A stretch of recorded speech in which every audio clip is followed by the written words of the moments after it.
ആയിരുന്നില്ല ഇതൊന്നും. മുഹമ്മദ് നബി നോക്കൂ, ലോകത്തിന്റെ പ്രവാചകൻ, ആ പ്രവാചകൻ മരിച്ചു. അപ്പൊ അബൂബക്കർ സിദ്ദീഖ് റളിയല്ലാഹു അൻഹു പറയാൻ ആ നാട്ടുകാരോട്, ജനങ്ങളോട്, പ്രവാചകന്റെ അനുയായികളോട്, നിങ്ങൾ ആരെങ്കിലും മുഹമ്മദിനെയാണ് ആരാധിക്കുന്നതെങ്കിൽ അത് മാത്ത, അദ്ദേഹം മരിച്ചു, ആരാധിക്കാൻ പറ്റില്ല. അല്ല, നിങ്ങൾ ദൈവത്തെയാണ് ആരാധിക്കുന്നതെങ്കിൽ അവൻ എന്നെന്നും ജീവിച്ചിരിക്കുന്നവനാണ്, എല്ലാം അറിയുന്നവനാണ്, എല്ലാം നിയന്ത്രിക്കുന്നവനാണ്. ശരി, എല്ലാം നിയന്ത്രിക്കുന്ന, എല്ലാം അറിയുന്ന, നിങ്ങൾ നോക്കിയേ, കേനോപനിഷത്തിൽ പറയാൻ പശ്യതി തദേവ ബ്രഹ്മത്വം വിദ്ധി നേതം യതിതമുപാസതേ യശ്രോത്രേണ ശൃണോതി ശ്രോത്രമിദം ശ്രുതം തദേവ ബ്രഹ്മത്വം വിദ്ധി നേതം യതിതമുപാസതേ. മനുഷ്യരെ, നിങ്ങൾ കണ്ണുകൊണ്ട് കണ്ട് ആരാധിക്കുന്ന ഒന്നും ദൈവമല്ല, നിങ്ങളെ കണ്ടിട്ട് ആരാധിക്കുന്നതൊന്നും ദൈവമല്ല.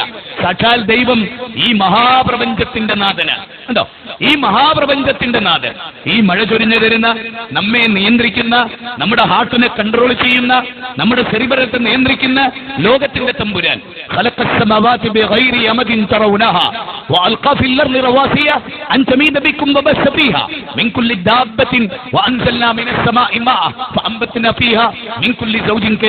ആകാശം, തൂണുകളില്ലാതെ, നിങ്ങളുടെ കണ്ണുകൊണ്ട് കാണാനാവാത്ത തൂണുകളാൽ ആകാശത്തെ നാട്ടി നിർത്തിയവൻ.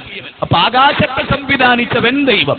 ഭൂമി നിങ്ങളെയും കൊണ്ട് ഇളകാതിരിക്കാൻ പർവ്വതങ്ങളെ ആണികളാക്കിയവൻ. കണ്ടോ, നിങ്ങൾക്ക് മഴ ചൊരിഞ്ഞു തരുന്നവൻ, അതുവഴി ചെടികൾ മുളപ്പിക്കുന്നവൻ, അവനാകുന്നു നിങ്ങളുടെ ദൈവം. നോക്ക്, നമ്മുടെ ദൈവത്തിന്റെ യോഗ്യത എന്താണ്? ചെടി മുളപ്പിക്കുന്നവൻ, ഭക്ഷണം നൽകുന്നവൻ, വായു നിയന്ത്രിക്കുന്നവൻ, ലോകത്തെ കൺട്രോൾ ചെയ്യുന്നവൻ. അങ്ങനെയുള്ള ഒരു സിട്ടാവിനെ ആരാധിക്കാനാണ് ഒടുവിലത്തെ മതം ഇസ്ലാം. ലോകത്ത് ദൈവം ഏതൊരു സൂര്യൻ പടച്ചവന്റേതാണോ, ഏതൊരു ചന്ദ്രൻ പടച്ചവന്റേതാണോ, ഏതൊരു ഭൂമി പടച്ചവന്റേതാണോ, അതേ പടച്ചവനാണ് ഇസ്ലാമിനെയും അവതരിപ്പിച്ചത്. ആ പദത്തിന്റെ അർത്ഥം സമാധാനം എന്നാണ്, ശാന്തി എന്നാണ്. എന്നാൽ നേരത്തെ സൂചിപ്പിക്കപ്പെട്ട പോലെ ഒരു ന്യൂനപക്ഷത്തിന്റെ പിടിപ്പുകേട് കൊണ്ട് മതം തെറ്റിദ്ധരിപ്പിക്കപ്പെട്ടിട്ടുണ്ട്. ഷുവർ, ഞാൻ അംഗീകരിക്കും. അതുകൊണ്ട് നമ്മളെല്ലാവരും അറിയുക, കല്ലും മുള്ളും മുരടും മൂർക്കൻ പാമ്പും കാഞ്ഞിരക്കുട്ടിയും ആൽത്തറകളും മക്ബറകളും ചാറങ്ങളും പുണ്യപുഷ്പങ്ങളും മണ്ഡപങ്ങളും ശ്രീകോവിലുകളും ആൽത്താരകളും തുളസിച്ചെടി മുതൽ ആൽത്തറ വരെ, എലി മുതൽ അങ്ങ് പശു വരെ, അതുപോലെ തന്നെ പശു മുതൽ അങ്ങ് അമ്പിയാക്കൾ വരെ ലോകത്ത് പ്രവാചകന്മാരെയോ ദേവീദേവന്മാരെയോ ആരാധിച്ചുകൂടാ എന്നാണ് വേദം പഠിപ്പിച്ചത്. മറിച്ച് അവരെയൊക്കെ സൃഷ്ടിച്ച സാക്ഷാൽ ഈശ്വരനെ. കെ പരമേശ്വരൻ പിള്ള ഹിന്ദുധർമ്മ പരിചയം എന്ന് പറഞ്ഞൊരു പുസ്തകമുണ്ട്. ശ്രീരാമകൃഷ്ണ മഠം പുറനാട്ടുകര തൃശൂർ പ്രസിദ്ധീകരിച്ചൊരു പുസ്തകമാണ്. ആ പുസ്തകത്തിന്റെ ഒന്നോ പലതോ എന്നൊരു ചാപ്റ്റർ ഉണ്ട്, 21-ാമത്തെ അധ്യായം. അതിലെ 148-ാമത്തെ പേജിൽ 3-ാമത്തെ പാരഗ്രാഫിൽ 1-2 വരികളിൽ കെ പരമേശ്വരൻ പിള്ള പറയാൻ, ഒരു ദേവിക്കും ഒരു ദേവനും സ്വന്തമായി കഴിവില്ല. ഒരു പുൽക്കൊടി നീക്കണമെങ്കിൽ പോലും സാക്ഷാൽ പടച്ചതമ്പുരാൻ കഴിവ് നൽകണമെന്ന്. ഇതാണ് നമുക്ക് ലോകത്തോട് പറയാം. സാക്ഷാൽ കഴിവ് നൽകുന്നത് അള്ളയാണ്. ആ അള്ളാഹുവിനോടാണ് ചോദിക്കേണ്ടത്. അള്ള എന്ന് പറഞ്ഞാൽ അറബി ബൈബിളിൽ ലോകത്തിന്റെ സിട്ടാവ് അള്ളയാണ്. ജൂതന്മാർ അറബിയിൽ അല്ലാന്നാ പറയാം. അള്ളാഹു എന്ന് പറഞ്ഞാൽ അൽ ഇലാഹ്, ആരാധ്യൻ. അതേ ആ പദത്തിന് അർത്ഥമുള്ളൂ, ആരാധ്യൻ, ലോകത്തിന്റെ സിട്ടാവ്. അഥവാ ഹിന്ദുവിനെയും മുസ്ലിമിനെയും ക്രിസ്ത്യാനിയെയും ജൈനനെയും ബൗദ്ധനെയും മതമുള്ളവനെയും ഇല്ലാത്തവനെയും എല്ലാം സൃഷ്ടിച്ച സിട്ടാവ്. അതുകൊണ്ട് പ്രവാചക, ലോകത്തോട് പറ,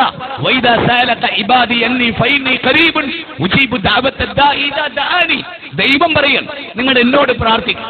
നിങ്ങൾക്ക് വായു നൽകിയ, വെള്ളം നൽകിയ, നിങ്ങളെ സംവിധാനിച്ച. ഒന്ന് ആലോചിച്ച് നോക്കിയേ, ഈ ലോകത്ത് എന്തുണ്ടോ അതൊക്കെ നമുക്ക് ഈശ്വരൻ തന്നതല്ലേ, അല്ലാഹു തന്നതല്ലേ, പ്രപഞ്ചത്തിന്റെ നാഥൻ തന്നതല്ലേ. അവനെയാണ് ആരാധിക്കേണ്ടത് എന്ന് പറഞ്ഞാൽ അത് വർഗീയതയാണോ, അത് വിഭാഗീയതയാണോ? നമുക്കൊന്നാകാനുള്ള ഒരു ആശയമല്ലേ? നമ്മളൊക്കെ ഒന്നാണെന്നും നമ്മുടെ ദൈവം ഒന്നാണെന്നും അവന്റെ മഴയും അവന്റെ വായും അവന്റെ വെള്ളവുമാണ് നമ്മളെല്ലാവരും ആസ്വദിക്കുന്നത്. അതുകൊണ്ട് അവന്റെ മതവും മതി നമുക്ക്, അവൻ അവതരിപ്പിച്ച മതം മതി. അവൻ അവതരിപ്പിച്ച മതം എല്ലാം, ലോകത്ത് നടന്ന വേദങ്ങളെല്ലാം പ്രൊട്ടക്ട് ചെയ്യപ്പെട്ടിരിക്കുന്നു ഖുർആനിൽ. നിങ്ങൾ ഖുർആൻ വായിച്ചു നോക്ക്, ഒരവ്യക്തതയതിലില്ല. അമുസ്ലിമിനെ കൊല്ലാൻ പറഞ്ഞ ഗ്രന്ഥം ഖുർആൻ എന്നൊരു പ്രചരണമുണ്ട്. ഇല്ല പ്രിയപ്പെട്ടവരെ, ഖുർആൻ പല ഒരു വായിച്ച ഒരാളാണ് ഞാൻ. ആവർത്തിച്ച് ഖുർആനിൽ ഒരൊറ്റ വചനങ്ങളിലും അമുസ്ലിങ്ങളെ കൊല്ലാനില്ല. അങ്ങനെയാണെങ്കിൽ നമ്മൾ തമ്മിൽ ഇവിടെ കൊല്ലയല്ലേ നടക്കുക? അങ്ങനെയൊന്നും ഇല്ല. മറിച്ച് എന്താണുള്ളത്? ലാ യൻഹാകുമുല്ലാഹ് അനിൽ ലദീന ലം യുഖാതിലുകും ഫിദ്ദീൻ വലൻ യുഖ്രിജുകും മിൻ ദിയാരികും അൻ തബറൂഹും വതുഖ്സിതു ഇലൈഹിം ഇന്നല്ലാഹ യുഹിബ്ബുൽ മുഖ്സിതീൻ. ഖുർആനിലെ 60-ാം അധ്യായം 8-ാമത്തെ വചന. എന്റെ പ്രിയപ്പെട്ട ഹൈന്ദവ സഹോദരങ്ങൾ ശരിക്കും ശ്രദ്ധിക്കണം. ദൈവം നിങ്ങൾക്ക് നിരോധിച്ചിട്ടില്ല അമുസ്ലിങ്ങളുമായി മൈത്രി ബന്ധം പുലർത്തണമെന്നാണ് ഖുർആൻ നിങ്ങളോട് പറയുന്നത്. നിങ്ങളോട് യുദ്ധം ചെയ്യാത്ത, നിങ്ങളുടെ വീടിൽ നിന്ന് പുറത്താക്കാത്ത ഹൈന്ദവ, ക്രൈസ്തവ, നിരീശ്വരവാദ ഇതര മതസമൂഹത്തോട് നിങ്ങൾ നല്ല ഐക്യത്തിൽ കഴിയണം എന്ന് മാത്രമല്ല, അൻതബറൂഹും, അവർക്ക് നിങ്ങൾ പുണ്യം ചെയ്യണം, അവർക്ക് നിങ്ങൾ ഭക്ഷണം നൽകണം. അയൽവാസി ആരായാലും, RSSോ BJPയോ ബജരംഗളോ ശിവസേനയോ ഹിന്ദുവോ ക്രിസ്ത്യാനിയോ ജൈനനോ ബൗദ്ധനോ നിരീശ്വരവാദിയോ കമ്മ്യൂണിസ്റ്റുകാരനോ ആരുമാവട്ടെ, അവൻ മനുഷ്യനാണ്. യാ അയ്യുഹന്നാസ്, ഖുർആനിലെ 2-ാം അധ്യായം 21-ാമത്തെ വചനം, ഖുർആനിലെ 4-ാം അധ്യായം 1-ാമത്തെ വചനം, ഖുർആനിലെ 49-ാം അധ്യായം 13-ാമത്തെ വചനം, ഖുർആനിലെ 82-ാം അധ്യായം 6-ാമത്തെ വചനം, ഖുർആനിലെ 84-ാം അധ്യായം 5-6 വചനങ്ങൾ, ഖുർആനിലെ 85-ാം അധ്യായം 5-6-7 വചനങ്ങൾ. അതിൽ വിളിക്കുന്നത് യാ അയ്യുഹന്നാസ്, അല്ലയോ മനുഷ്യരെ, സർവ്വരാജ്യ തൊഴിലാളികളെ എന്നല്ല, സർവ്വരാജ്യ ഹിന്ദുക്കളെ എന്നല്ല, സർവ്വലോക മുസ്ലിങ്ങളെ എന്നല്ല, സർവ്വലോകത്തിലെയും മനുഷ്യരെ, നിങ്ങൾ ദൈവത്തിന്റെ അടിമകൾ, നിങ്ങളുടെ ദൈവം ഏകൻ. പറയൂ, എന്റെ പ്രസംഗം കേൾക്കുന്ന ഈ ക്ഷേത്രത്തിലെ, വൈകുണ്ഠം ക്ഷേത്രത്തിലെ പ്രിയപ്പെട്ട സഹോദരങ്ങളെ, നിങ്ങൾ പറ, ഈ വിശ്വാസം മാനവർക്ക് സ്വീകരിച്ചാൽ എന്താണ് കുഴപ്പം? എല്ലാവരുടെയും ഈശ്വരനൊന്ന്, എല്ലാവരുടെയും മതമൊന്ന്, എല്ലാവരുടെയും ചിന്തയൊന്ന്, എല്ലാവരും സഹോദരന്മാർ. അതേ, ഈ ഐക്യ സന്ദേശമാണ് ലോകത്ത് മനുഷ്യരെ. ഒരു കാര്യം കൂടി, എല്ലാവർക്കും എല്ലാ വിശ്വാസവും ഒരേപോലെ സ്വീകാര്യാവോ? ആവോ? ഇല്ല. എന്നാൽ ഒരു ഹിന്ദുവിനെ അവന്റെ വിശ്വാസം വെച്ച് പുലർത്താൻ മതം സ്വാതന്ത്ര്യം കൊടുത്തിട്ടില്ലേ? ഉണ്ട്. ഒരു മുസ്ലിമിന്റെ വിശ്വാസം, നമ്മുടെ ഭരണഘടന അങ്ങനെയല്ലേ? The preamble of constitution, Indian ഭരണഘടനയുടെ ആമുഖം, ഫണ്ടമെന്റൽ റൈറ്റ്, ഇഷ്ടമുള്ള മതം സ്വീകരിക്കാൻ, ഇഷ്ടമുള്ള മതം പ്രബോധനം ചെയ്യാൻ, ഏത് മതം തിരഞ്ഞെടുക്കാനും. അതിന്റെ പേര് തമ്മിൽ തല്ലണ്ട. മത സൗഹാർദ്ദമല്ല, മനുഷ്യ സൗഹാർദ്ദമാണ് മഹോന്നതം. ഏത്? മതങ്ങൾ തമ്മിലല്ല സൗഹാർദ്ദം, മനുഷ്യർ തമ്മിലാണ് സൗഹാർദ്ദം. അതായത് ക്ഷേത്രത്തിലെ വിഗ്രഹാരാധകനായ ഒരു ഹൈന്ദവ സഹോദരനെ, അവന്റെ വിശ്വാസവന് ഇതന്നോക്കെ, പക്ഷേ ഞാനൊരു മുസ്ലിമായി കൊണ്ട് തന്നെ എനിക്ക് ഭാസ്കരട്ടനെ സ്നേഹിക്കാൻ കഴിയാം, പരസ്പരം സ്നേഹിക്കാൻ കഴിയാം, സഹായിക്കാൻ കഴിയാം, നല്ല നിലക്ക് കഴിയാം. അതോടൊപ്പം എന്റെ വിശ്വാസം ഭാസ്കരട്ട വേറെയാണ്, നിങ്ങളുടെ വിശ്വാസം വേറെയാണ്. നിങ്ങളുടെ വിശ്വാസം എനിക്കില്ല, എന്റെ വിശ്വാസം വേറെയാണ്. ലക്കും ദീനുക്കും വലിയ ദീൻ, നിങ്ങൾക്ക് നിങ്ങളുടെ മതം, എനിക്ക് എന്റെ മതം. പക്ഷെ ഒന്ന് നമ്മൾ ആലോചിക്കണം, നമ്മൾ ഒരു തരം നന്ദി കെട്ടവരല്ലേ ലോകത്ത്, അല്ലേ? ദൈവത്തിന്റെ മാത്രം വായേ ഇവിടെ ഉള്ളൂ, ദൈവത്തിന്റെ വെള്ളമേ ഇവിടെയുള്ളൂ, വേറൊരാളും സംവിധാനിച്ചത് ഇവിടെ ഇല്ല. ഇല്ല, എല്ലാം ദൈവത്തിൻ്റെതാണ്. എങ്കിൽ ആ ദൈവത്തെ അല്ലേ ആരാധിക്കേണ്ടത്? അവന്റെ മുമ്പിലല്ലേ വണങ്ങേണ്ടത്? അവന്റെ മുമ്പിലല്ലേ പ്രാർത്ഥിക്കേണ്ടത്? ഇത്രയേ മതം പറയുന്നുള്ളൂ. ഒന്നാമത്തെ കാര്യം, ലോകവേദങ്ങൾ അടിവരയിട്ട് പറഞ്ഞ കാര്യം നിങ്ങൾക്കറിയാലോ. യജുർവേദം 32-ാം അധ്യായം 3-ാമത്തെ ശ്ലോകം തന്നെ എന്തറിയോ? നതസ്യ പ്രതിമ അസ്തി, നതസ്യ പ്രതിമ അസ്തി, ദൈവത്തിന് പ്രതിമയില്ല. അതുകൊണ്ട് നിങ്ങൾ സാക്ഷാൽ ദൈവത്തെ ആരാധിക്കുക. ശിവഗിരി ആശ്രമത്തിലെ സുഹൃദാനന്ദ സ്വാമികളുമായി ഇതുപോലെ ഒരു സാംസ്കാരിക സമ്മേളനത്തിൽ ഞങ്ങൾ ഒന്നിച്ചിരുന്നപ്പോൾ ചോദിച്ചു, സ്വാമിജി, ബഹുമാനപുരസ്സരം വിഗ്രഹാരാധന ഹിന്ദുമതത്തിൽ എന്നുണ്ടായി? സ്വാമിജി പറഞ്ഞു, വിഗ്രഹാരാധന വേദത്തിലില്ല. അതുകൊണ്ടാണ് സ്വാമി ദയാനന്ദ സരസ്വതി ലൈറ്റ് ഓഫ് ട്രൂത്തിൽ 16 ദൂഷ്യങ്ങൾ അതിന് പറഞ്ഞത്.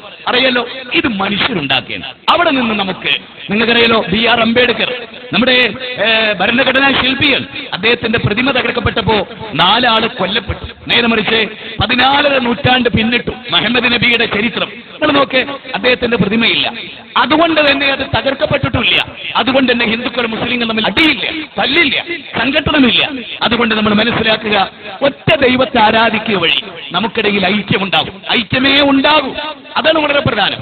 അത് ശരിക്കും ഉൾക്കൊണ്ടാൽ, അപ്പൊ നിങ്ങൾ ചോദിക്കും, മുസ്ലിങ്ങൾ തമ്മിൽ അഭിപ്രായം ഭിന്നതല്ലേ? ഉണ്ട്. എന്തുകൊണ്ട്? ഈ വിശ്വാസം ശരിക്കും ഉൾക്കൊള്ളാത്തത് കൊണ്ട്. അതാണ് പ്രശ്നം. വേദഗ്രന്ഥങ്ങൾ പ്രൊമോട്ട് ചെയ്യുന്നത് ശരിക്കും സ്വീകരിക്കാൻ തയ്യാറില്ല. പഠിക്കാൻ നമ്മൾ തയ്യാറുണ്ടോ? മനസ്സിലാക്കാൻ നമ്മൾ തയ്യാറുണ്ടോ? എങ്കിൽ ഏകനായ ഒരൊറ്റ ദൈവത്തെ നിങ്ങൾ നോക്കൂ. വിശുദ്ധ ഖുർആനിലെ ഏറ്റവും ഒടുവിലത്തെ അധ്യായം, അന്നാസ് ആണ് അധ്യായത്തിന്റെ പേര്. അന്നാസ്, മാസ്, പീപ്പിൾ, ജനങ്ങൾ. അതിന്റെ തുടക്കം തന്നെ എങ്ങനെ അറിയോ? ഖുൽ അഊദു ബിറബ്ബിന്നാസ്, പറയുക, മനുഷ്യരുടെ ദൈവമേ, ഞാൻ നിന്നോട് അഭയം തേടുന്നു. നോക്ക്, ഹിന്ദുക്കളുടെ, മുസ്ലിങ്ങളുടെ, ഒരു പ്രദേശത്തിന്റെ, അല്ലെങ്കിൽ പിശാരിക്കാവിലമ്മ, ഗുരുവായൂരപ്പൻ, ഉള്ളാളമ്പങ്ങൾ, ഇതൊന്നല്ല. ലോകത്തിന്റെ മനുഷ്യരുടെ, ലോകരുടെ എല്ലാ ജീവവർഗങ്ങളുടെയും ദൈവമേ, നിനക്ക് സ്തുതി. വിശുദ്ധ ഖുർആൻ മുസ്ലിങ്ങൾ നമസ്കരിക്കാറുണ്ട്. അതിൽ പറയുന്ന വാക്കെന്താ? പരമകാരുണ്യകനും കരുണാവാരിധിയുമായ ദൈവം. അതെ, പരമകാരുണ്യകൻ, അളവറ്റ ദയാവരൻ. അടുത്ത വാചകോ അൽഹംദുലില്ലാഹി റബ്ബിൽ ആലമീൻ. സർവസ്തുതികളും സർവ്വലോകത്തിന്റെയും ഈശ്വരനാണ്. ഉണ്ടോ? ലോകത്തിന് അതാ പറയുന്നു, 714 കോടി മനുഷ്യരുടെയും ദൈവമേ എന്നെ രക്ഷിക്കണേ. അത് പറഞ്ഞാൽ മതി. അത്